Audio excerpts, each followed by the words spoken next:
As promised, from that spacious hotel suite that I mentioned, it is Craig Button, our NHL analyst. Looking great, Craig. Man, what a difference a night makes, right? I mean, the Flames drop a very disappointing game to the Chicago Blackhawks on Tuesday. And then Wednesday, it's like we're watching a playoff game in Winnipeg. Lots of scrums, lots of contentious anger. But in the end, Calgary gets it done. Who is the difference for the Flames in this one? Jacob Markstrom, and Jacob Markstrom was outstanding as he needed to be.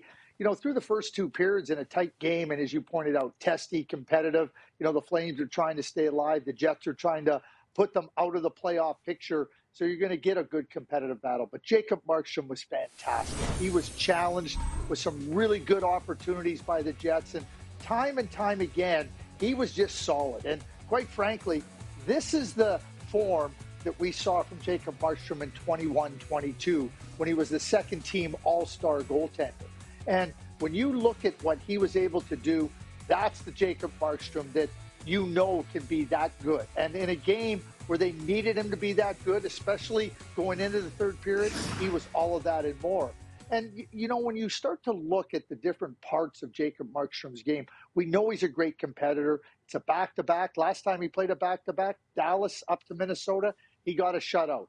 And this game was bigger and it was more important. And for the Calgary Flames to stay alive, especially after the game that they had versus the Chicago Blackhawks on Tuesday night, Jacob Markstrom was the difference maker in this game. And for the Winnipeg Jets, I mean, they put up 12 goals over the weekend, and we're thinking, okay, they finally got this offense going, Craig. And then it kind of falls short a bit, though. As you pointed out, Markstrom was so terrific in this game. Do you have any concerns about the Jets after Wednesday night's matchup and Wednesday night's loss?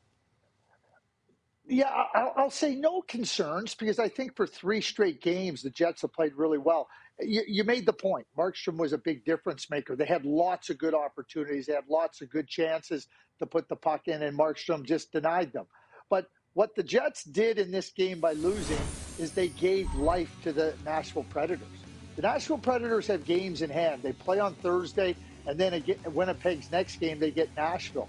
So all of a sudden, you know, you look at Nashville, they come in, they get a chance now to play the Winnipeg Jets and keep themselves alive. In the same breath, the Winnipeg Jets get a chance to put the Nashville Predators out of a playoff spot. And I think that Saturday's game will be just as testy as this one was versus the Flames. But when you look at it all, I mean, it's a fantastic race. You got three teams fighting for one spot. They play one another, and that's what makes this time of the year so exciting. Two teams are going to miss the playoffs, but it doesn't look like it's going to be for lack of trying. And certainly when we get into these types of games in the last days of the regular season, it makes for exciting hockey. And the Jets are playing well, which is good news because up until last Friday for that 21-game stretch, it wasn't looking so good. But these three games for the Jets have been solid.